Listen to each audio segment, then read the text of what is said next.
का सबसे पहला रूप है शैलपुत्री। शैलपुत्री अर्थात पर्वतराज हिमावन की पुत्र। इनका वाहन वृषभ है और इसी कारणवश इन्हें वृषारुधा के नाम से भी जाना जाता है। नवदुर्गा का दूसरा रूप है ब्रह्मचारिणी। ब्रह्म अर्थात तपस्या, चारिणी अर्थात आचरण करने वाली। ये रूप उस ज्ञान व आचरण का प्रतीक है जिसके माध्यम से इन्होंने मुझे अपने पति के रूप में प्राप्त किया। नवदुर्गा का तीसरा रूप है चंद्रघंटा। मस्तक पे घंटे के आकार में आधा चंद्र। ये रूप अत्यंत शांतिदायक कल्याणकारी है।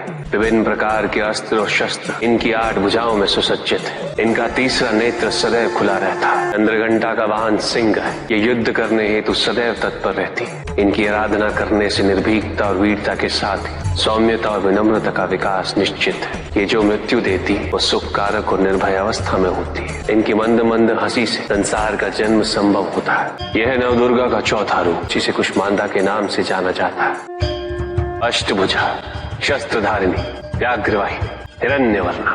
केवल यही है जो सूर्य के भीतर लोक में वास करती है। 10 दिशाएं इन्हीं से आलोकित है। जिनकी कृपा से मूर्ता भी ज्ञान सागर में परिवर्तित हो जाती है। वो है स्कंद माता अर्थात तुम्हारी माता।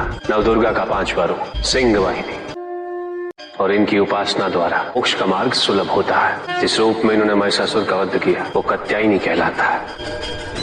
इनकी आराधना करने से अर्थ, धर्म, काम और मोक्ष फलों की प्राप्ति होती है। श्याम रंग, खुले केश, एक हाथ में लोहे का कांटा और एक में खड़ग, जिनका आशीष शुभों का कर्ता और कारक है। ये रूप कालरात्रि रूप कहलाता है। ये अंधकार का विनाश करती हैं। इनकी आराधना करने से असुरी शक्तियां भी भयभीत हो जाती हैं। श्वेत वर्ण, श्वेत वस्त्रों से सुसज्जित, चतुर्भुज, त्रिशूलधारी, तालवाद्य धारण करने वाली ये इस रूप में अपने उपासकों को अवदान देती। ये इनका महागौरी रूप है। माँ दुर्गा का 9वां रूप सिद्धदात्री कहलाता है। प्रकम्य, अशित्व, अशित्व, ये 8 सिद्धियां केवल इन्हीं की कृपा से प्राप्त हो सकती। मेरा अर्धनारीश्वर रूप इनके सिद्धदात्री रूप की ही देन है।